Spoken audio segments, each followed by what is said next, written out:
Right. Welcome everybody to 52 Living Ideas. Today we are talking about Buckminster Fuller. This is the final installment on his work on operating manual for Spaceship Earth, and I'm delighted to have my friend CJ presenting. He knows Buckminster Fuller for like 2 to 3 decades or so. I've studied him only for about 2 to 3 weeks, so he spent 500 times more. He has had 500 times more time to reflect on it, and he reflects amazingly well. So I'm very excited about today's presentation and discussion. Take it away, CJ. Okay, thank you for coming. Thank you for organizing this series on operating manual. It was my 14th of October presentation on the comprehensive thinking of R. Buckminster Fuller, which explored Bucky's, everyone calls him Bucky, the 1969 book, Operating Manual for Spaceship Earth. Here's my copy. There's a digital form as well. Shrikant has organized 3 very good events exploring the book further and supplemented that with 2 additional events on systems thinking. Those videos are all on the 52 Living Ideas YouTube channel. This afternoon, I'm going to conclude this series on the book by illuminating what I think are 2 of the main theses in the book, Operating Manual for Spaceship Earth. We're going to have 2 breakout sessions, one big Q&A session, which is going to come before the second breakout, and takeaways and closing remarks, the usual scheme for both Comprehensivist Wednesdays and 52 Living Ideas. Last year, when I wrote my first synopsis of R. Buckminster Fuller's Operating Manual for Spaceship Earth, I identified the puzzling but evocative title of Chapter 3, Comprehensively Commanded Automation, as a significant idea in the book. It is not a catchphrase. I do not think Bucky even ever used the phrase again. Comprehensively commanded automation neither rolls off the tongue, nor does it reveal its meaning with repeated incantations. What does it mean?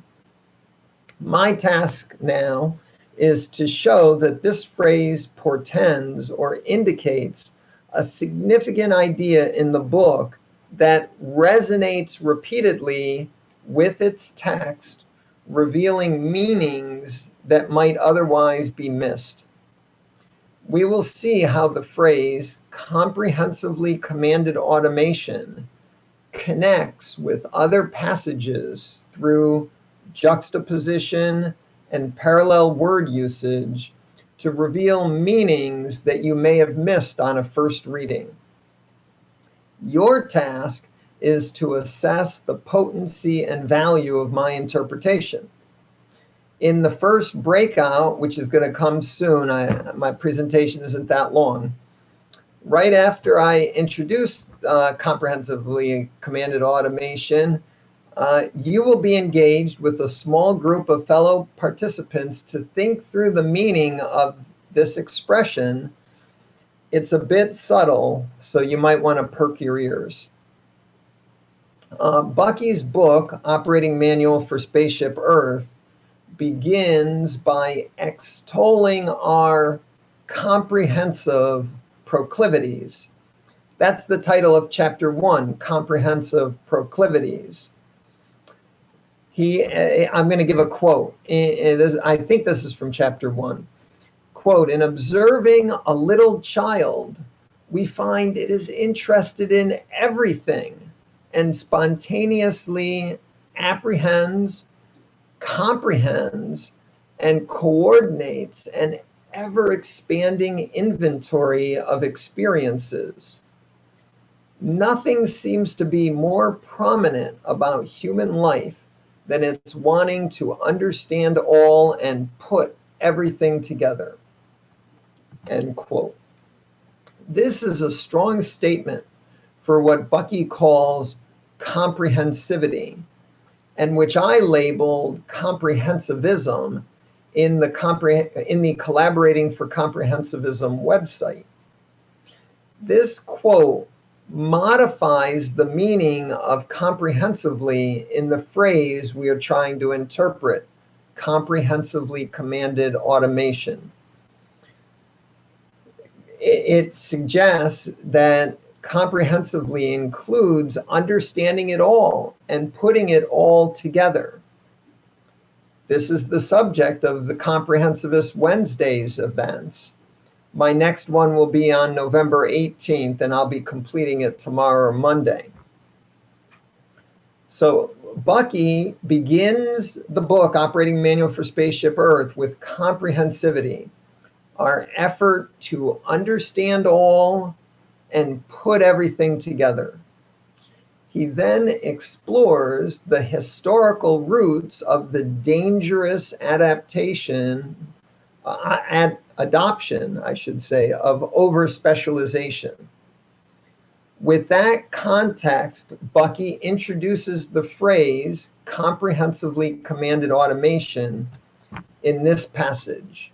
Quote, "Suddenly, all unrecognized as such by society, the evolutionary antibody to the extinction of humanity through specialization appeared in the form of the computer, and its comprehensively commanded automation, which made man obsolete as a physical production and control specialist and just in time." End quote. In today's world, 50 years after Bucky's book was published, computers seem inundated with viruses, unless, like me, you run Linux. With climate change, nuclear weapons, and the ongoing mass extinctions of species and cultures, microplastics in our seafood, and other disruptions to Earth's biogeochemical cycles, the antibody of the computer may be seen as not yet manifested. But with the power of hindsight, we realize that there are pernicious issues, distorting biases in digital data, and pernicious issues with the algorithms that too many thought would bring about only positive change. Nevertheless, I contend that Bucky's statement is basically correct. Today, no one would address any challenge without computer assistance. The reason is exactly what Bucky identified. Keeping track of data, goods and services production, keeping track of the control of processes is now routinely automated by computers, freeing us, as Bucky says, to establish, employ, and enjoy our innate comprehensivity. So Bucky explains this idea of comprehensively commanded automation through multiple interweaved metaphors and perspectives. Our interpretive challenge is to identify the different aspects of the concept so we can see its integrated meaning. That above quote I just read is juxtaposed with the following.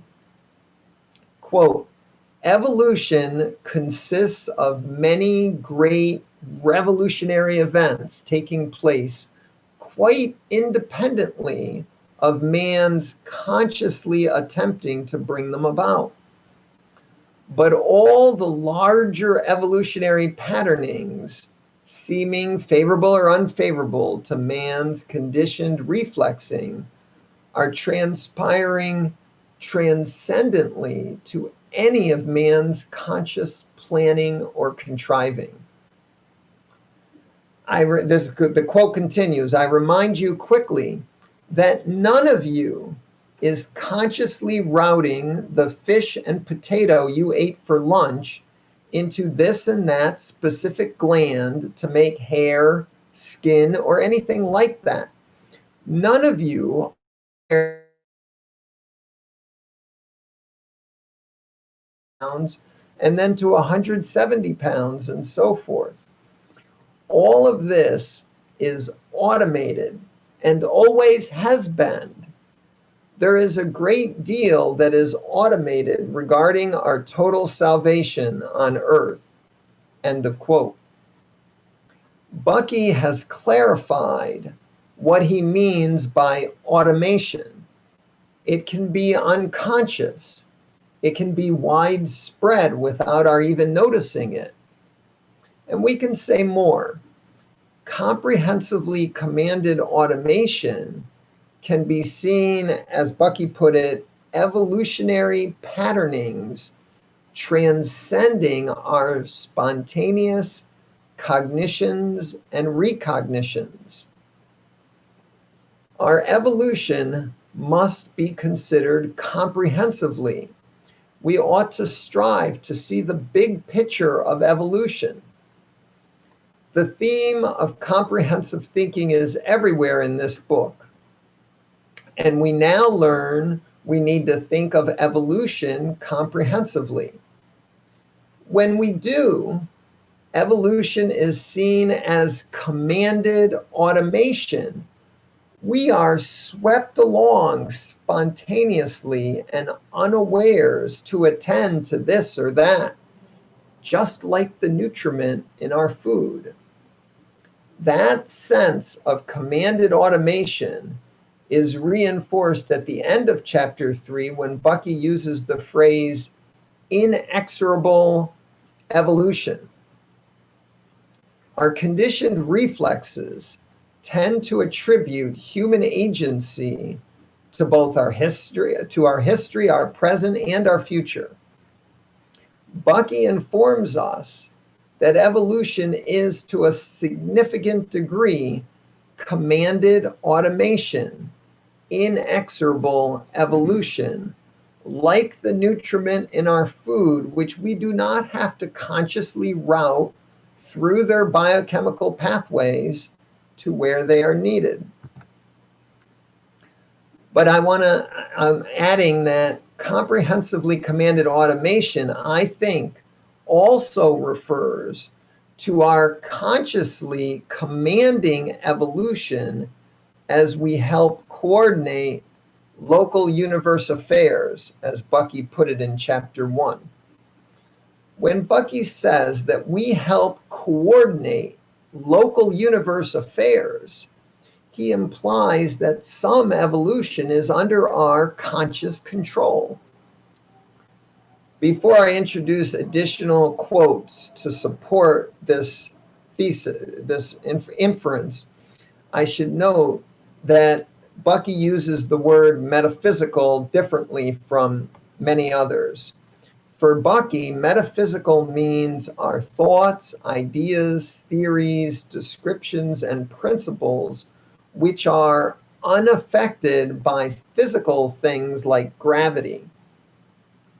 He uses metaphysical in this unusual sense, which he defines very briefly in chapter 3 in passing as intellect. Metaphysical is intellect.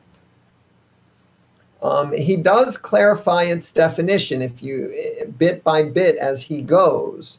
So to read Bucky, you must engage your interpretive faculty to integrate these bit by bit clarifications as you go forward and reinterpret the previous passages now that you get a clearer picture of what a word like metaphysical means. Teachers who want us to think for ourselves may adopt ambiguities like metaphysical or like comprehensively commanded automation to challenge us to engage our interpretive faculties. I think that's Bucky's game here. Here are the 3 quotes from chapter 3 that I believe support my claim that comprehensively commanded automation also refers to our consciously commanding evolution. Quote, A metaphysical initiative of unbiased integrity could unify the world. Metaphysical initiative suggests consciously imagined and then developed. Second, quote, metaphysical mastering of the physical. Remember, metaphysical is intellect, and now Bucky's saying it's consciously commanded mastering of the physical. And my third piece of evidence, quote, to fulfill a much greater destiny than that of being a simple muscle and reflex machine, a slave automaton. End quote. So remember, the computer is, in Bucky's vision, rescuing us from being a reflex machine. Our destiny is being more than a slave automaton. These quotes suggest, to me at least, that Bucky imagines our role is to command evolution with our conscious design initiative.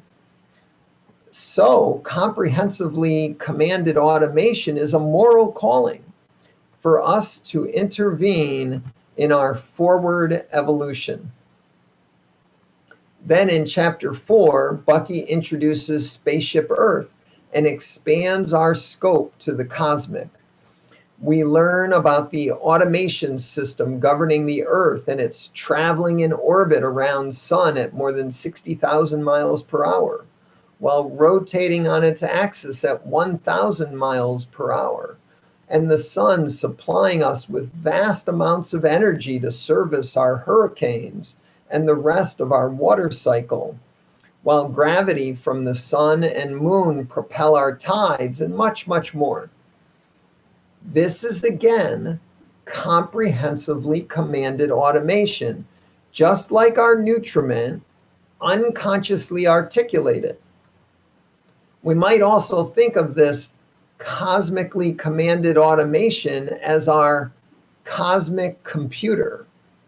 That's a Bucky metaphor from one of his other writings that my friend Kirby Erner reminded me of last night, the cosmic computer. It's sort of our natural laws. Bucky reemphasizes this with what he calls the generalized principles, which many others would call laws of nature. These are principles like leverage and gravitation.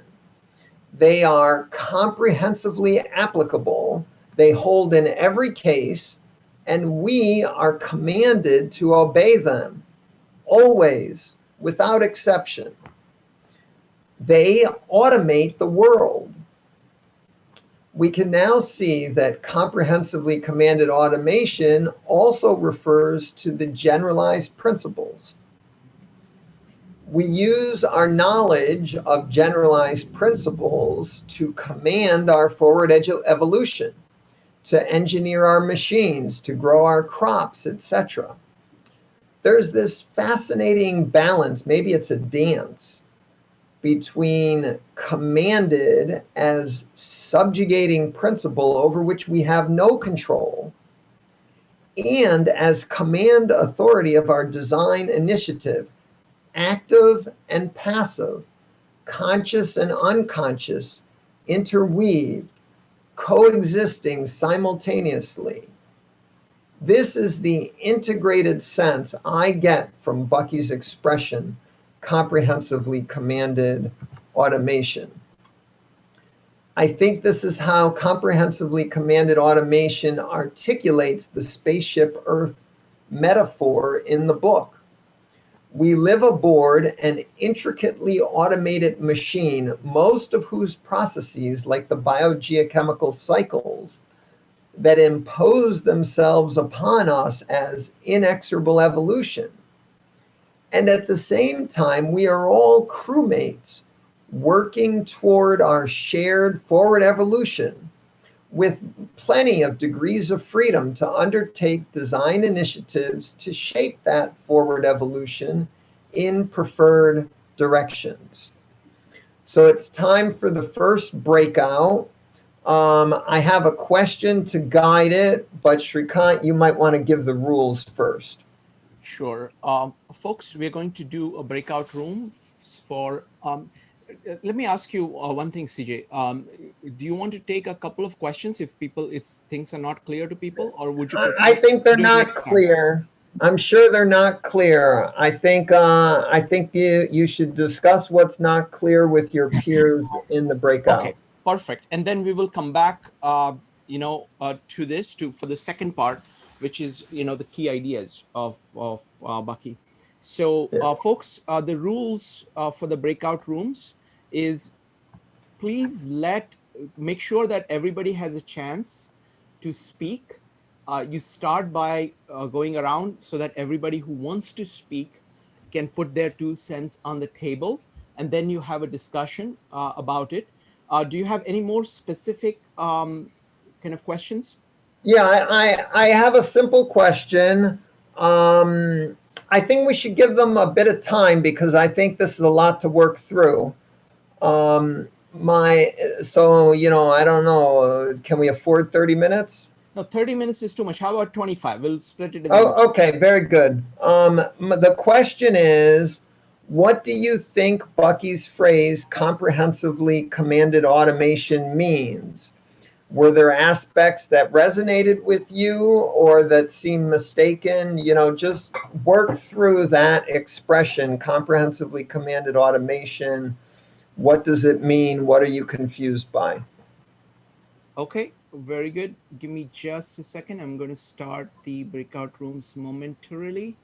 Um, so, um, Now I want to address what I consider the main theses in Bucky's book, Operating Manual for Spaceship Earth, through this puzzling expression, comprehensively commanded automation, reflecting a bit on the breakout. If every group was like mine, this phrase comprehensively commanded automation has a bunch of valences, and my feeling from everyone is that everyone's understanding parts of it, and some of you are understanding several parts of it, but I'm not sure everyone is getting the full metaphorical reverberation. I think that this idea, in my conceptuality, it reverberates in a bunch of overlapping ways. And I think everyone's doing good starting to grasp it, but I'm going to sort of jump in and assume you've made it all the way to seeing this bipartite interpretation I've come up with, which I realize some of you have not gotten there yet. But we're going to plow through. So after linking this expression, comprehensively commanded automation, into the Spaceship Earth metaphor, Bucky goes off in chapters 5 and 6 and develops his synergetic approach to systems thinking. Then at the end of chapter 7, Bucky he makes this assertion: all tools are externalizations of originally integral functions. He juxtaposes the following a few paragraphs later. Quote, man cannot compete physically as a muscle and brained automaton, as a machine, against the automated power tools which we can invent while metaphysically mastering the energy income from universe with which ever more powerfully to actuate these ever more precise mass production tools. What humanity has done is to decentralize his functions into a world around energy networked complex of tools which altogether constitute what we refer to as world industrialization. By reintroducing the word automaton here, in my reading, Bucky reminds us of the earlier passage where Spaceship Earth was joined in this comprehensively commanded automation. I'm saying in two ways. First, as a subjugating, inexorable evolution beyond our conscious control. And secondly, as our commanded design initiatives, which are under our conscious control. So we see the externalized automation of our integral functions. This is the notion in chapter 7, such as our onboard biological functions and our brains. Is this externalization is manifests as world industrialization, which is in turn, according to Bucky, quote, an externalized metabolic regeneration organism involving the whole of Spaceship Earth and all its resources. Notice how Bucky's repeating himself in a spiral way. It isn't verbatim repetition. The new context transforms the meaning. Bucky is ratcheting us forward toward the central idea of the book in my reading, with another variation of this expression, comprehensively commanded automation, in a final, I think of it as a recapitulation. Testing. Yes? Testing. Someone's testing. I'm going on. Yeah, go ahead, CJ. So Bucky gets to this recapitulation. It's a quote that might be his conclusion. It is humanity's task to comprehend and set in order the special case facts of human experience, and to win therefrom knowledge of the a priori existence of a complex of generalized abstract principles, which apparently altogether govern all physically evolving phenomena of universe. Man can and may metaphysically, that means intellectually, comprehend, anticipate, shunt, and meteringly introduce the evolutionarily organized environment events in magnitudes and frequencies that best synchronize with the patterns of his successful and metaphysical metabolic regeneration. I think he just means there that our design initiative has to integrate with the existing universe. We don't design in a vacuum and move into a vacuum to use our designs. Our designs work in the physical world. They have to integrate with gravity and leverage and hurricanes and etc. Okay, in that quote, I hear the two theses of Operating Manual for Spaceship Earth as comprehensivity and our design role in regenerative evolution. Comprehensivity is sort of the attempt to metaphysically comprehend the complex, Bucky calls it, quote, the complex of generalized abstract principles which apparently altogether govern all physically evolving phenomena of universe, end quote. Comprehensivity is largely focused on the unconscious, passive, Bucky uses the word subjective evolution that is beyond our control. Whereas our design initiatives are the conscious, active, objective, working towards our initiative, through our initiative. this objective evolution that we control, that we command through our intellect, through our minds. For me, this phrase, comprehensively commanded automation, provides key supports linking these theses with the related metaphor of Spaceship Earth.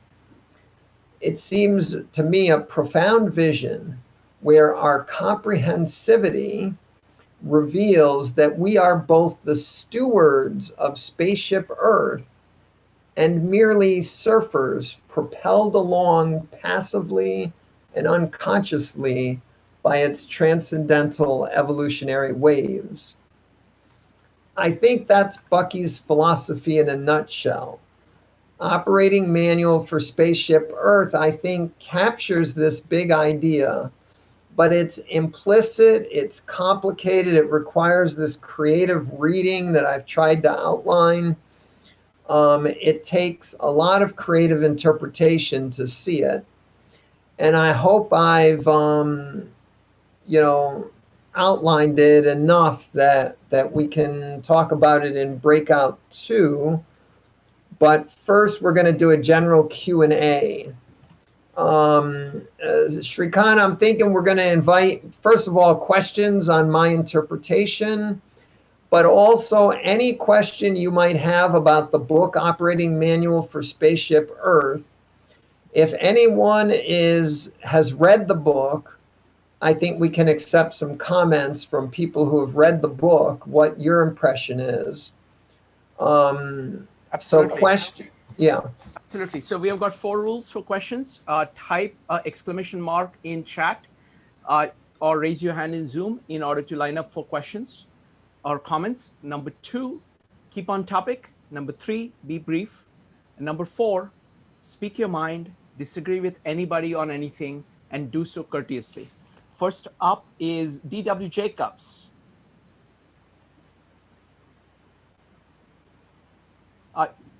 You need to unmute. Go ahead. Okay. Yeah, my main question is, I haven't had a chance to do a search, but a word that became very important in Bucky's work later was the word monkey wrench to him, that it actually could turn things in new directions, create low pressure points where new things can move in. I think that seems to be in his phrase, youth and truth and love. It connects to his psychology of why he trusts younger people, because they are comprehensively curious about everything, which is a love at knowing the answers. So I think love is a bigger principle in his whole concept of mind than his early formulations of that. And so I'm curious what you think of that concept of love and the role it has to play in this comprehensively commanded automation, which in a way, we automatically fall in love. We don't choose what we circle or orbit, as Bucky said, that we don't move directly to things we love, we orbit them. I'm curious. I think you're right that love, and he also uses the word integrity, comes more in like critical path and synergetics, and it's missing here. And so he had to resort to this really awkward phrase, comprehensively commanded automation, and try to inject it with enough metaphor to get across ideas that are probably more easily explained in some of those later pieces. But we were doing this series on Operating Manual, and I had this vision that if you interpret this expression, this complex, awkward expression, in the richness of a, really comparing the metaphor here and the metaphor there and the parallel words and the juxtapositions, as I was rereading it, I really got that it's all come together right here in Operating Manual in 1969. But maybe it's easier to understand from the concept of integrity and love. Thank you. let me go ahead and let me see who else is lined up. It's going to be Sanjay, Jean, Mike, Joe, and Vanessa. I had one comment about automation. What I saw, I mean, I really found it interesting that, um, Bucky connects it to evolution. So I want to just run through the concept of automation at various stages, distinguishing the mechanism that is being used for automation. So the automation of, for example, our digestive system is certainly taking place in evolution, but it is operating through the process of replication, variation, and natural selection, choosing for better automation as a way. Then in the next stage, as primates or very early stage, we're kind of operating it on we're doing automation of skills like hunting through training, like the cave paintings and things like that. So that is more kind of through imitation of other people.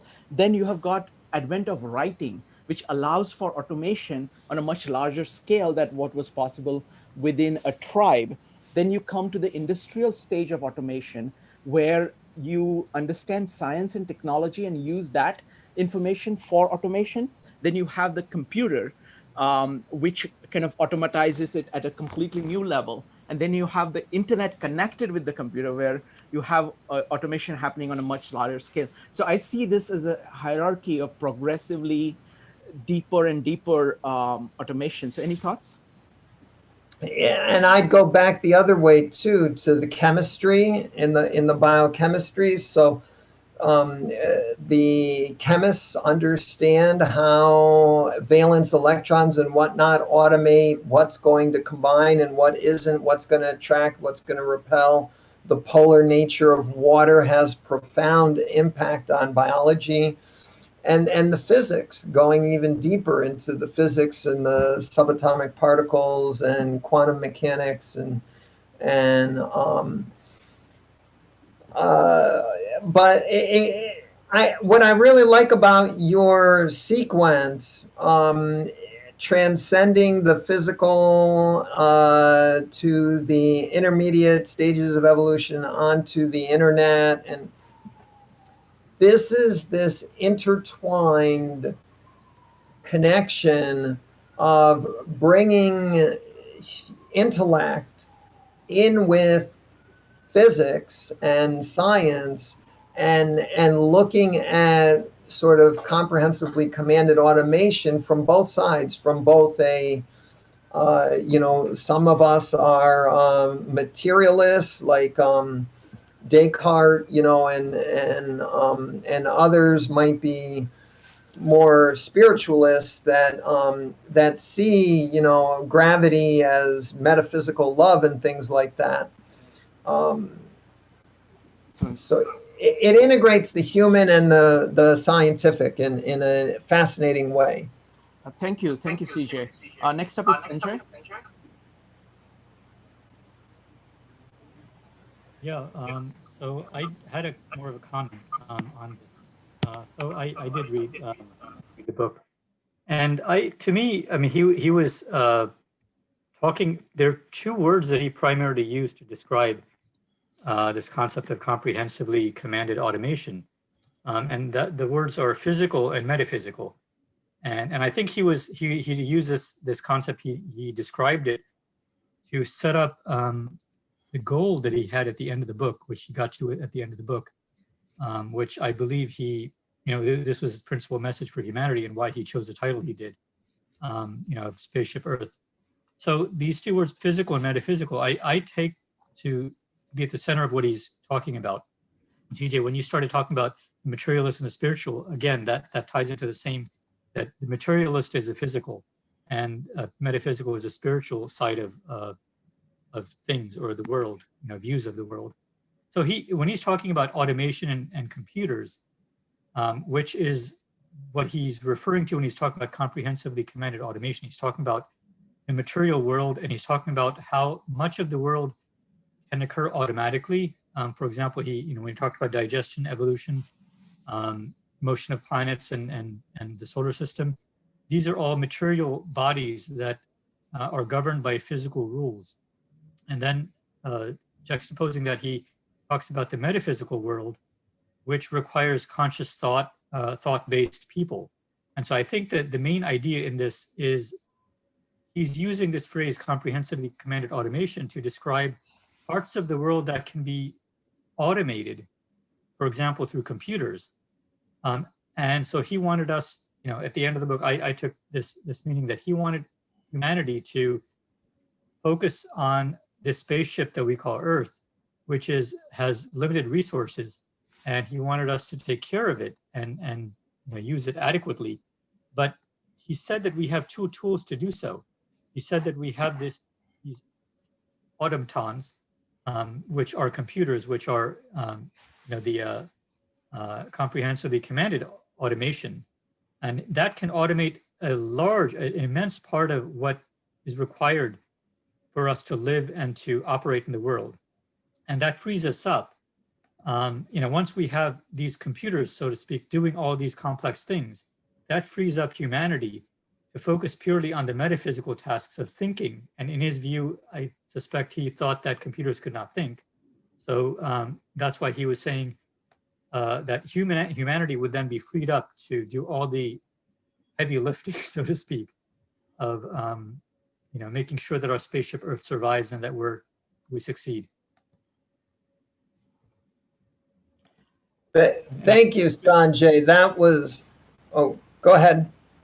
No, I won't go into the evolution part because there are actually areas of that he went into which are complex, but I think it's around the same realm. When he was talking about evolution, driving evolution, that kind of mixes the two ideas, but that's why I won't go there right now. But Right.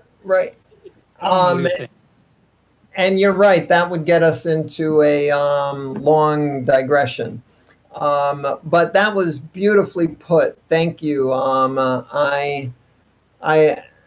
You put it differently enough for me that I just want to applaud and say I agree completely. I think you really captured it, and hopefully your explanation catches those people that mine didn't work for. Next up is Jean, and thanks, Sanjay. Next up is Jean. Yes, CJ, thank you very much for the explanation, because this book seems very complicated. I didn't really try to tackle. I want to ask you a question. My understanding is we need to try to understand the law of universe or the nature, which is actually what the central of Taoism about. How you work with nature and how you find the nature law. And the Western development is more about how we change the nature, how we can control the nature. It's the second part of automation. The first part is we understand the nature. I think the combination of you have to change the nature, but you have to work with nature law. So you don't have totally destroy the universe. That's why an architect, we are looking into sustainable design right now. There's so much loss because people realize when you destroy nature, then you have no place to stay. So if you don't understand the holistic, the universe, the nature law, you just keep changing, then there's no base for you to change. So I wonder if that understanding is correctly. Yes, Jean, I think you've captured it very much like Sanjay in your own words, but in ways that hopefully others will understand that missed mine. I really like that. It resonates with me. I think your architecture background, Bucky lauded the architects, and we learned from Russell, Ackoff, that the architect has this unique insight, and Jean, thank you very much. That was well put. Next up is Mike.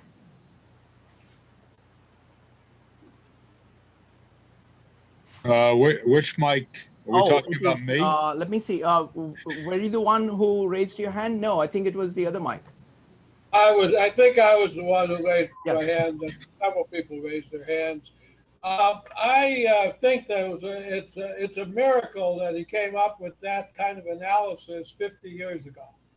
when computers were, when the computer that went into the shuttle is 1/10 the power of the cell phone that you have in your hand. There have been some, there's a book that's only 20 years old that has an updated forecast is the concept of the singularity with Raymond Kurzweil.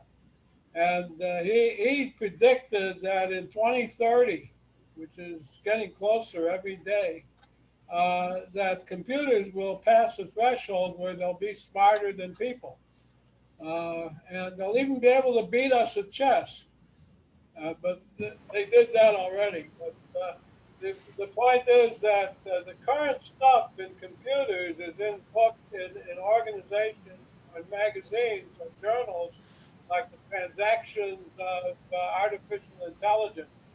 We've had a series of articles in the last 6 months on how blockchain could modernize the electoral system so we wouldn't have the uncertainty.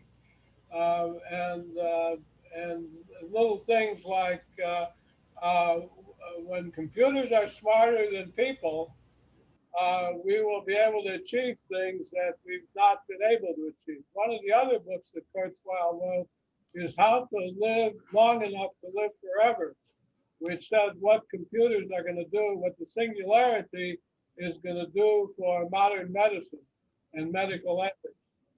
So I think we could consider that as an outline of what the thought was on everything that Bucky did was significant. It's significant now, but it has it's less of a pattern for as an action document now than it was in when it was first written. And I'll yield the balance of my time once again. Let's go on. I don't want to get into speculations about how far Bucky thought about AI and whatnot. I want to try to stick to the text a little more. Sure. Joe, you're next. Okay, I'm just going to go, just a little bit of how I'm understanding it, and everybody can tell me how I'm wrong.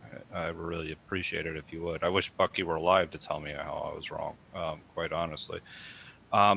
So the way I was looking at this is that when he's talking about automation, he's talking about looking at the whole universe. And then when he's talking about looking at the universe within that, he's talking about automation even as in nature itself.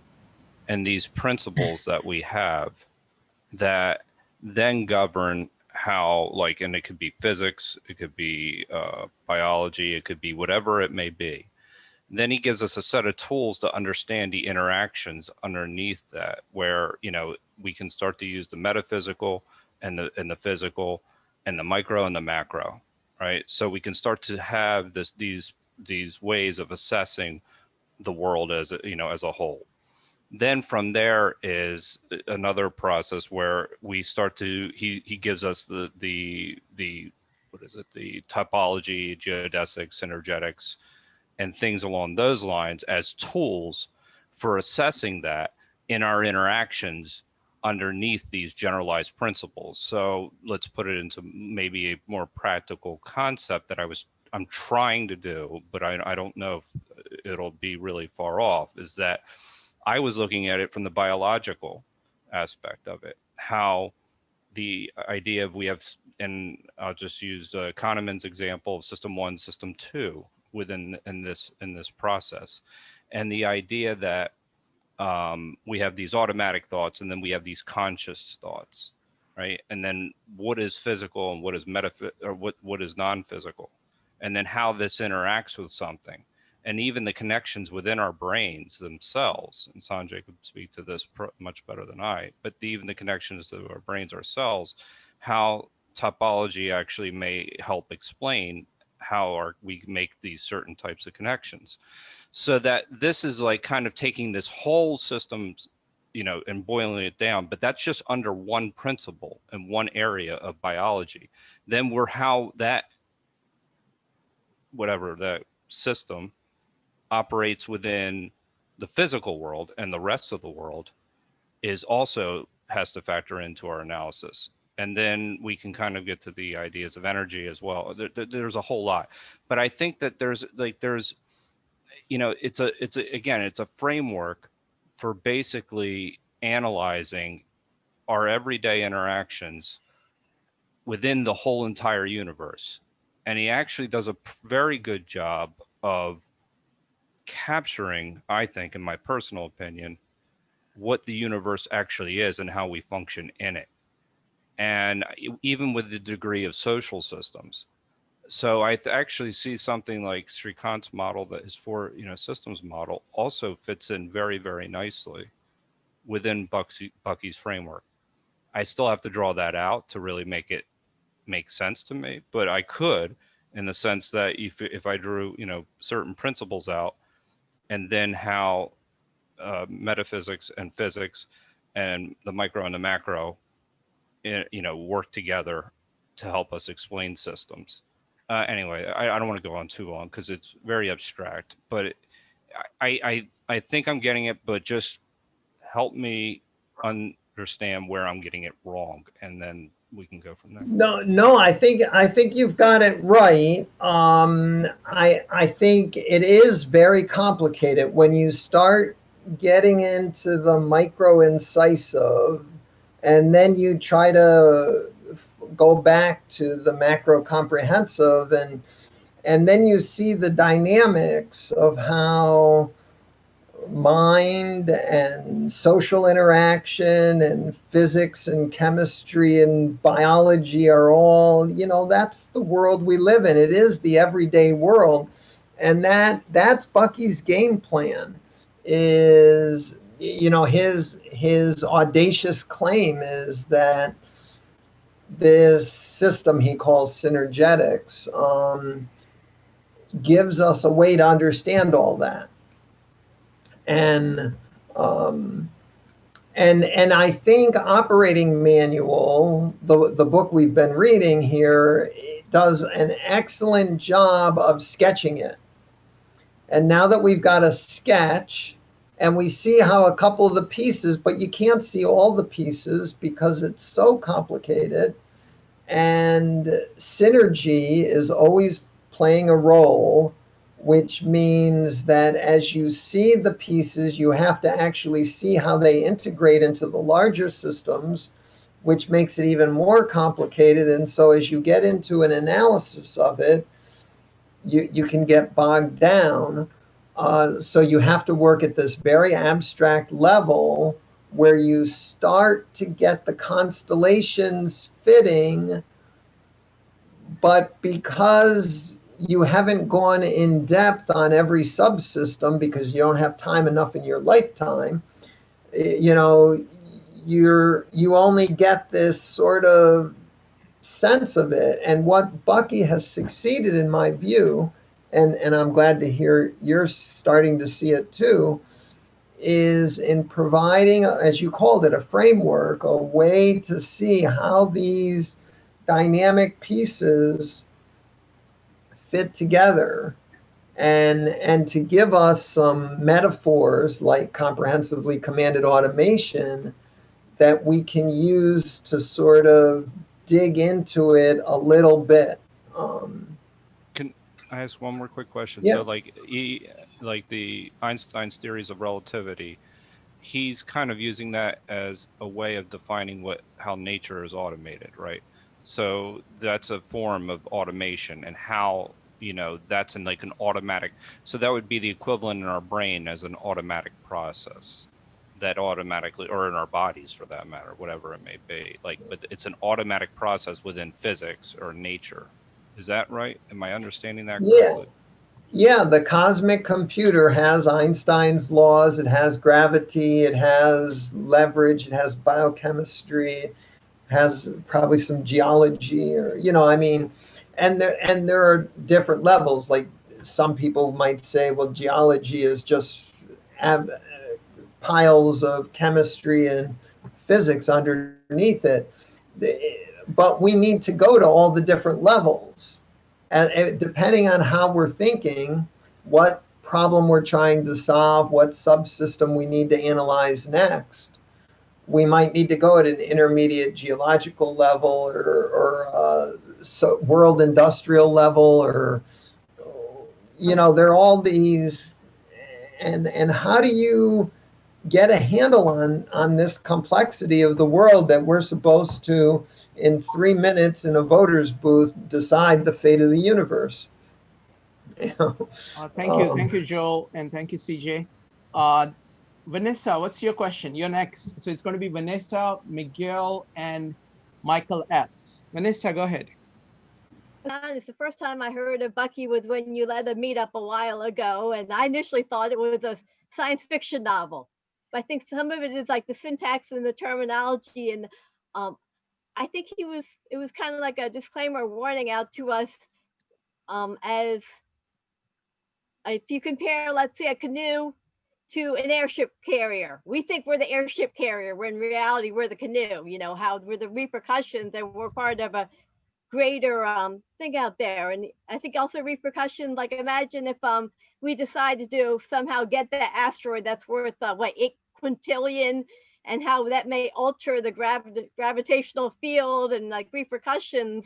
Vanessa, you have a question about Bucky's thoughts? Well, I was just saying that very thing, the fact that he's, the responsibility, and how we're maybe just one small little cog in the system, and also the repercussions. And like I said, and when Mike brought the thing about living on forever, well, then maybe we need a second spaceship, if that's going to be the case, because there's only so many resources on the planet. And then it'll get to the point where your neighbor, you consider living in luxury if you're only 5 elbow lengths away, as opposed to 1.5. But just like I think, like you said, there's and when people think of automation, there's like a lot of us tend to think of computers or the robots, when he's talking like the digestive system and other things that happen without thought, but how it's evolved to, like, because it worked, that's how it became to be. There was probably forms of us that maybe had other appendages, but they didn't serve a purpose, so that those forms either died out, and like we learned what foods to eat and everything. Thank you. I think a lot of it, like I said, it's the terminology. We have to kind of place it in the common day. Thank you, Vanessa. What I like about your comments are the way you give nice, relevant examples that can help people process it. It's not exactly a question, and it's not exactly a comment, but I think I hope some people were able to think through the dynamics through your examples. That was good. Thank you. Thank you. Next up is Miguel, followed by Michael S. Miguel, go ahead. Yes, I'm going to ask about, in closing, at the end of the book, we agree that he used this operating manual for Spaceship Earth on the chapter of the automation. He describes or talks about metaphysical metabolic regeneration. Tying those two concepts together, I think that I'm asking,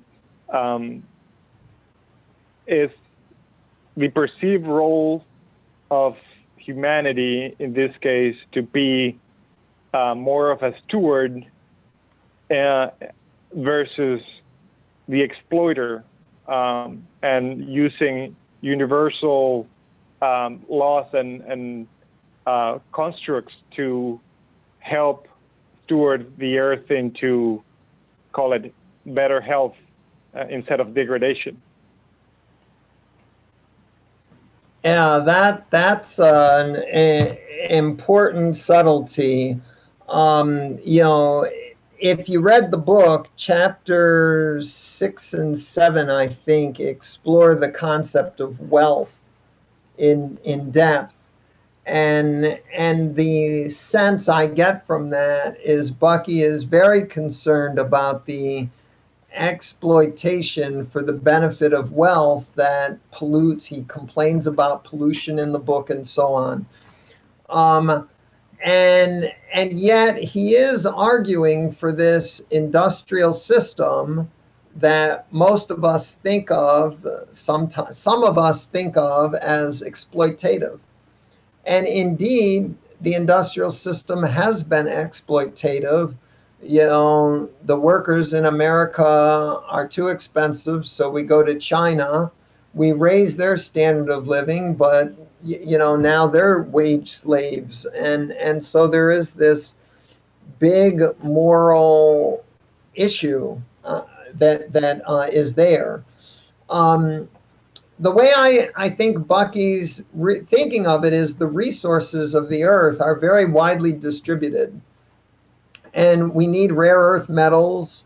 We need some iron ore. In order to build efficient structures like geodesic domes over our cities or whatever, in order to get our energy use so that it's provided totally by our energy income coming from the sun and not by our energy savings account like the fossil fuels that took millions of years for nature to impound that solar energy and compress it under layers of sedimentary rock to form oil and natural gas.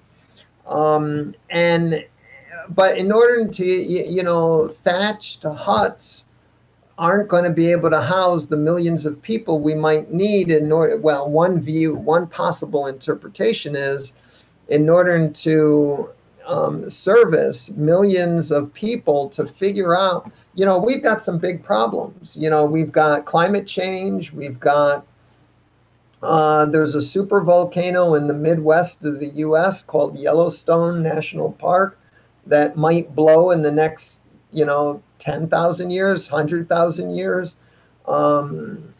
There's all these biogeochemical systems that have gotten messed up through industrialization because we did it in a rushed way instead of taking our time and building in fail safes and testing the toxicity of our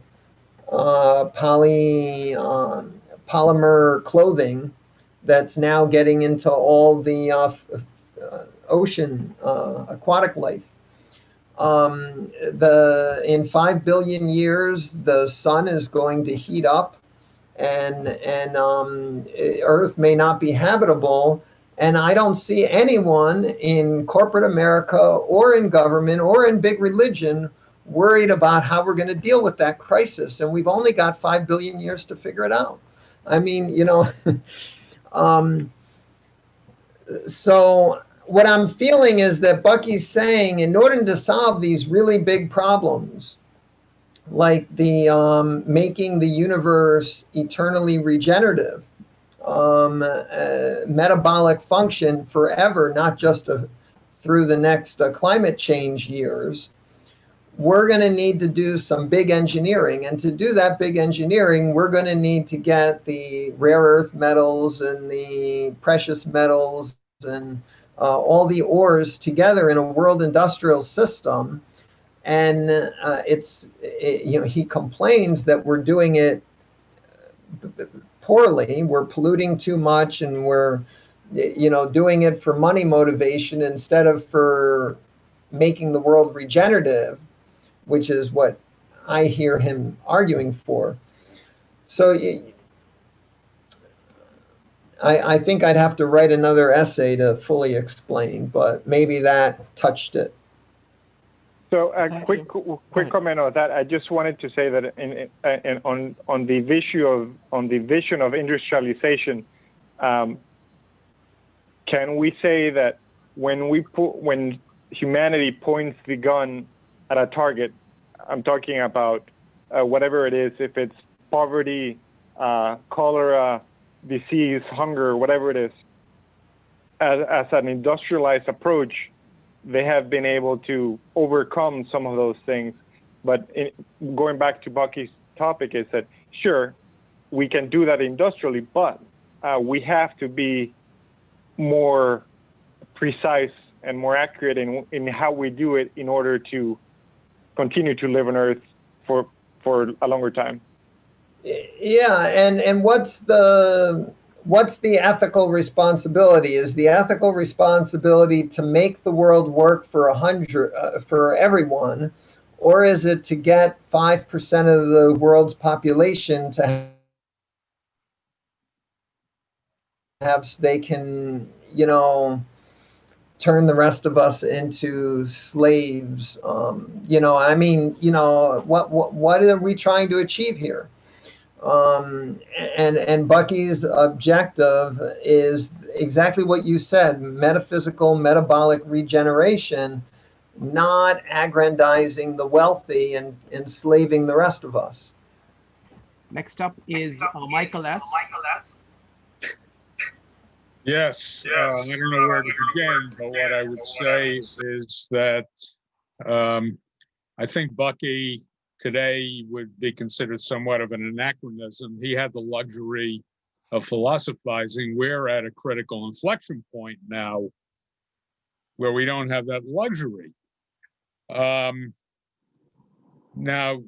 CJ, in the beginning, you were referring to we, the collective we. And this came up at our breakout session where, as individuals, we don't have really a lot of input into what the future course of society will be. This is an issue of leadership. At critical points in our American history, we had the critical leadership we needed to get us through the morass, whether it was Lincoln or Franklin Roosevelt. In my lifetime, I haven't seen that leadership, and it's getting worse. So, CJ, I ask you how we can get the leadership that we need to get us through the impending doom as prophesied by the Bulletin of the Atomic Scientists, who say now that we are 2 or 3 seconds away from midnight doomsday. Thank you. Right.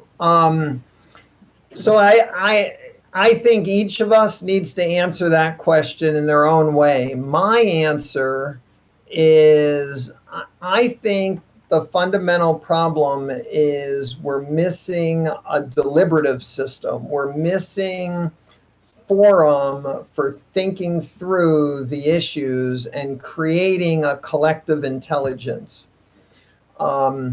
So I think the problem is a crisis of ignorance, a crisis of deliberation, a crisis of, and so that's why my focus is Comprehensivist Wednesdays, or more broadly, collaborating for comprehensivism, trying to defeat the crisis of ignorance through awareness of the complexities of how the world works, and the I think it's also critical the moral goal, metabolic regeneration. People are too focused on narrow goals like let's stop climate change. I think the problem is bigger than that, and it might be easier to solve when we realize it's bigger than that. George Polya, in a book I'm reading, says that when you have a hard problem, sometimes the best thing to do is make it bigger. Yes, I do recommend Polya very much. It's How to Solve It, right? No, I'm referring to. Oh boy, it's not here. Oh, that's fine. That's fine. So anyway, mathematics and plausible reasoning. Okay, excellent. So I had a question. I went through, firstly, I'm indebted to you for introducing Bucky's thought to me. And I just ate up this book. I've gone through it multiple times. And the way I learn is by talking about what I learned and get feedback and correct it. The concept of Bucky that I find most intriguing, and a concept which I know I have not even gotten 10% of it, is the concept of synergy. So could you talk a little bit about how he thinks about synergy? Yeah, synergy, he defines, I'll paraphrase because my photographic memory doesn't photograph. The behavior of whole systems unpredictable by the behavior of the parts considered separately. And what that is to say to me is that all your analytical thinking, um,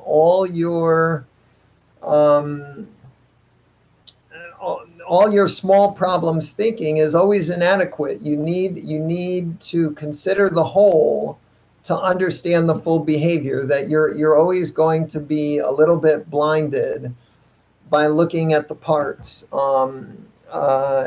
It's one of the best refutations of over atomization or over reductionism. We have to reduce things. I mean, everything needs to be, we need categories, we need words, we need tools. But when you go too far in that realm and pay too much attention to one analytical tool, like maybe the polls, your holistic view is not adequate. And we keep being surprised that, oh my God, we had this secret tool, the poll, and it's going to tell us the future. And it never does. And we wonder why. And synergy, maybe, I think it is the reason that no analytical framework is ever adequate. And that argues for Bucky's approach that you have to start with the whole, you have to start with the big picture and the big problem, and subdivide. I don't know if that helped much. No, that's good. What we will do is that at the end, I'm going to ask you to recommend kind of further readings.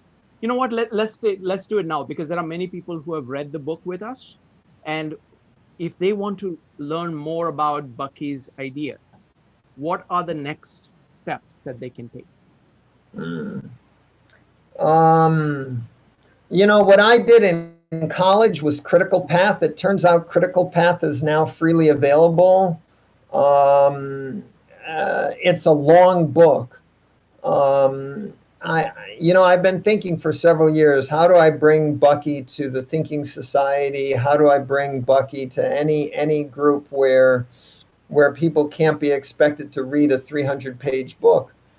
And that's why I came up with Operating Manual, because as I read it and studied it, I said, wow, it's all in here. It's a little bit, it really challenges your interpretive skills, but we need our interpretive skills challenged. I think that's one of our problems in our culture, is that we've let our interpretive skills atrophy, preferring to look to a poll or a favorite news channel to tell us all the answers. And they can't, and they don't. And we need to practice and learn how to read for ourselves again. And Critical Path is good. Now, I've recommended to you Design Strategy. Mm-hmm. What I like about the Design Strategy is the questions he asks are just wonderful questions, and I could see doing a meetup on each one. Mm-hmm. And then he goes in depth on 14 key concepts in that essay, and you could do 14 meetups on that. Critical Path, I don't know how you would break that down into sessions. It's an expansive kind of thing. What I will say is my plan with Comprehensivist Wednesdays is to do one Bucky topic every 4 months or so. So, just wait, and February is the next one. Okay, sounds good. Now, I'm a very impatient guy, so I'm going to probably do, by the time you come to that, I'll probably have done about 16 meetups on Bucky between now and then. But I'm very, very excited about the design strategy. I look through it. It looks perfect for doing something, doing meetups on, because we can the units that are presented, both kind of the questions as well as concepts, are something that anybody can grasp very quickly, and we can have really productive discussion. So I'm planning to use that next. So we'll take one last question from Julie, and then we're going to do breakout rooms. Julie, go ahead.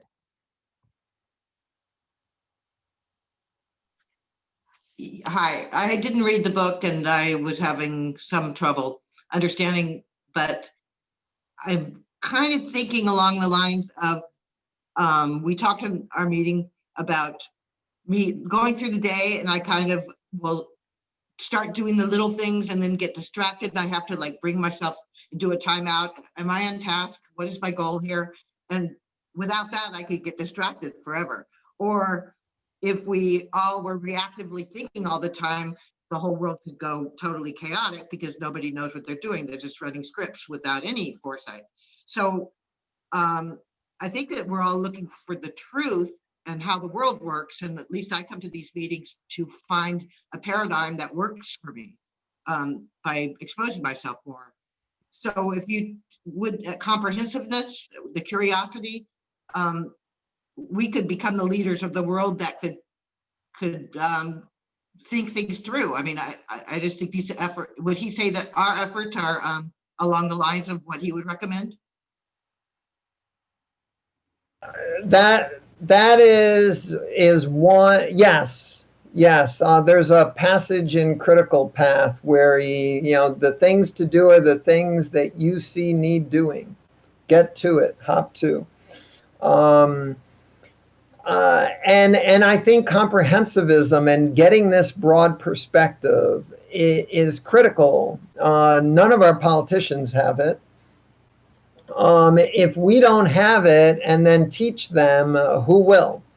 So that's again, my feeling is too many of us have too narrow a perspective. We need to get to this comprehensivist attitude, this comprehensivist value system, and start going to our jobs and our politicians with a bigger sense of purpose and mission than they have.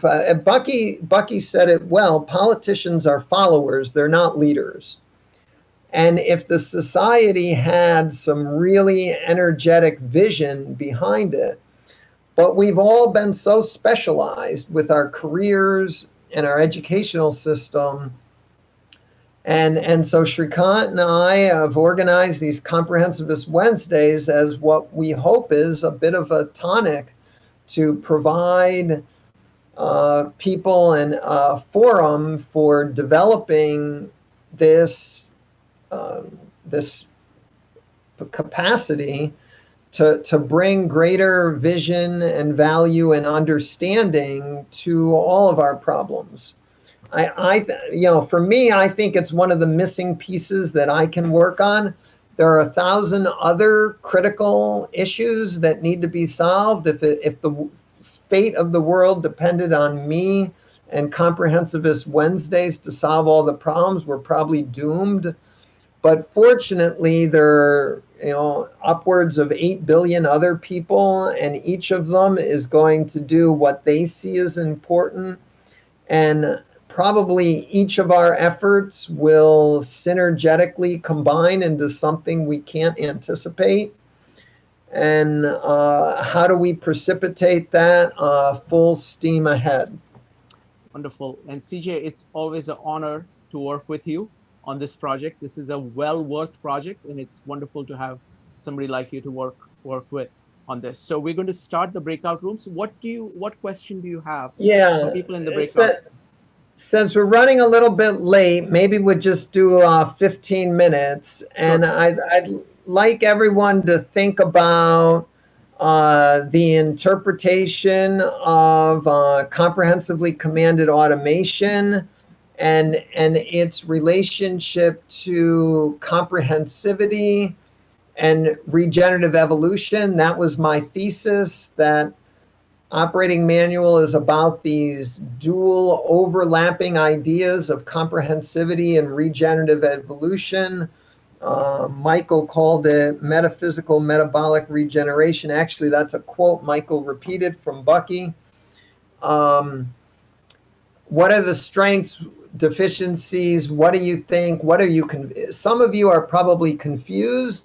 Share that with your group, and maybe you can work together to help everyone deepen your understanding.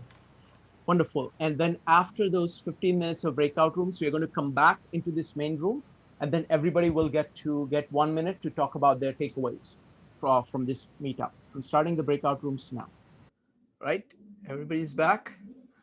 Welcome back. So it's time for takeaways.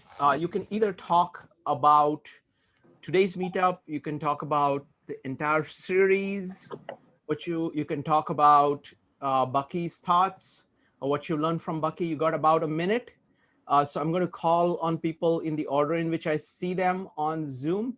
Linda has hand up. So let me start. If you want to, you can, if you want to skip, you can go ahead and type skip in chat. Or if you want to talk about your takeaway first, you can go ahead and type a exclamation mark. I'll go to exclamation marks first and then get to everybody else. So Linda, go ahead. What is your takeaway? I was impressed by how timely Spaceship Earth is. If this had been, if people had listened to Bucky when he wrote this, think of the impact it could have had on climate change, world hunger. You know, his comparison of the specialist versus the pirate. We have become so specialized. You know, even though we know about climate change, we know things that could be done to at least heal the world partially. We're all in these little silos, and we're looking at, well, what's the impact on my cause? What's the impact on, you know, my particular part of the world? The man was a genius. It's a shame we didn't listen to him then. Wonderful, thank you. Let's see. Next up is going to be Jean, Miguel, and Joe. Jean, go ahead.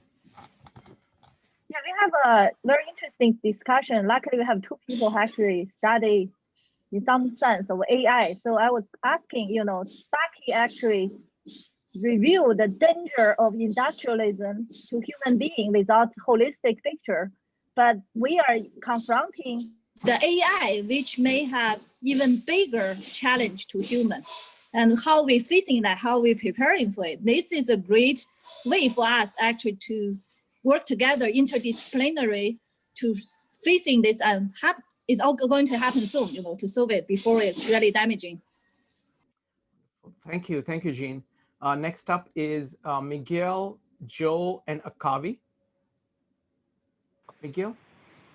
Yes, I agree with Linda on the timeliness, specifically back then at a time when the world was looking the other way. So we were looking at expansion, conquering technology, solving everything, and having such a diametrically different view of the world and the universe. It gives a lot to think about. But reading through those dense sentences of his writings, I felt joy in the sense that his creativity and his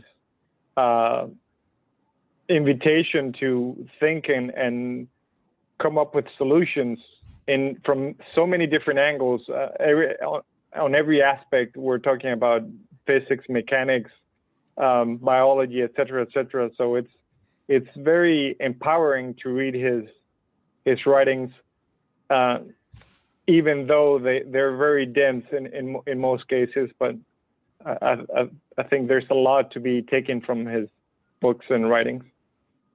Thank you, Miguel. Next up is Joe, Akavi, and Dave. Joe, go ahead.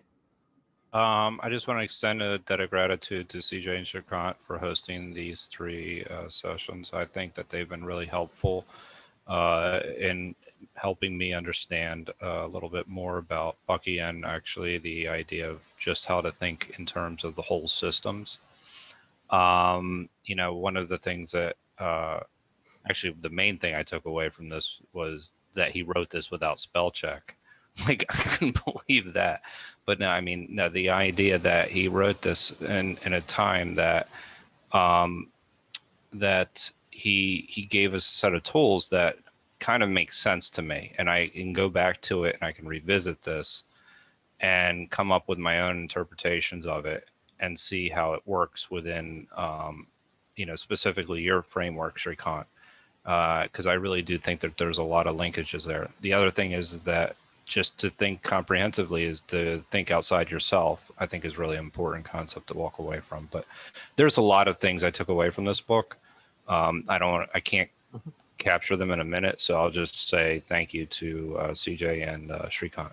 And thank you to Joe, Sanjay, and Miguel for being panelists during various of these meetups. Really appreciate that. It added a lot to have kind of additional voices talk about their takes on these various chapters. That was fantastic. So next up is going to be Akavi, Dave, and Brian. Oh, I think, thank you very much for this opportunity. But I think this is a working situation for me. But I feel like the Earth is just experimentation. But at this stage, probably Bucky is a visionary. He saw everything, but now it's for us to see all the help we need. But I guess my last guess is when the student will be ready, the teacher will show up. I really don't know. Thank you, Akavi. Next up is Dave, Brian, and Nikki. Dave, go ahead.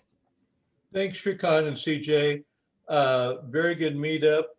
To me, I admit, haven't read the book yet, but to me, it's a little abstract and theoretical. But in our small group, we definitely agreed there are a lot of problems we need to work on in the world and in our country. But thanks for great discussion. Thanks, Dave. Next up is Brian, Nikki, and Kate. Brian? Okay, yeah, another good session. I am continuing struggling with his language, which I think everyone is there. I started to read the book. I'm afraid I only got about 3/4 of the way through. I had to stop after that. But it's got a very interesting turn of thought, I would say. Completely new to me, as I've told you before. I'm completely new to this guy, so enjoyed it. Thank you. Thank you, Brian. Next up is Nikki, Kate, and Kevin. Okay, so thank you, Shrikant and CJ. This has been very interesting. I want to say something a little bit different. One of the topics he touches in on his book is the financial system. And I have at least some hope of something that both my son and many of his colleagues are working on, is changing the financial system through blockchain technology, which could change the balance of power financially, and that could also help to make our planet more livable for future generations. Thank you, Nikki. Next up is Kate, Kevin, and Mike. Kate? Yeah, I have not read the book yet. I started reading it, but with everything going on, I did not get that far with it. But, like I said in the breakout, I think my interpretation is that I just lost my train of thought. I can come back to you. That's fine. Okay, but basically just understanding the commanded rules, the comprehensively commanded rules of the universe, and being able to understand them and apply them to the way we design things and the way we design society in a way that is regenerative for ourselves, so that as humanity's needs change over time, we're still able to redesign and adapt in a way that is regenerative for both us and is still sustainable for the planet. And I think it's really important right now to be thinking more comprehensively, at least in terms of the planet, if not the universe, because obviously we have a climate crisis, we have a sixth extinction going on, and I think I'm just wondering, I'm going to read the book looking for information to see if he says anything about resistance, like the human psyche's resistance to change and how to deal with that. So hopefully we'll be able to do that in time. Thank you, Kate. Next up is Kevin, Mike, and Julie. Kevin? Yes, thank you. I'm still reading the book, but my takeaway is it's not just spaceship of Earth. It's about the individual thinking as a whole rather than your own self or others. I believe university is working as comprehensive in itself. Each individual as is part of a human being. We can specialize, let's see, one basic module make ton for money. Other people, not get much benefit from it. But if you think as a whole, work as a whole could be make a big, achieve our own human being dream. Thank you, Kevin. Next up is Mike, Julie, and Perfect App. Mike? Well, you said as long as we're courteous, we can dissent. And I think the book is good, but it's sort of like reading Malthus from the 1798 time frame. And for those working in energy, working in economics, working in all the things he's talking, including AI, it's not quite current. Now, I think all of those things are serious problems, but people like Malthus, and I don't know if it's worth reading Thomas Malthus, who was an economic professor at Harvard, who came to the conclusion that we're in trouble and it's going to be gone by the turn of the century. And it didn't happen. And there's been alarmists that had the end of the world forecast every decade. And the most appropriate one that I remember is and Homer Simpson came to described his problem that the world is going to end, and it took Lisa to tell him that he wasn't right. Okay. But he dragged her all the way up to this mountaintop, and then she didn't quite say "I told you so," but the look on her face said "I told you so." Got it. Thank you.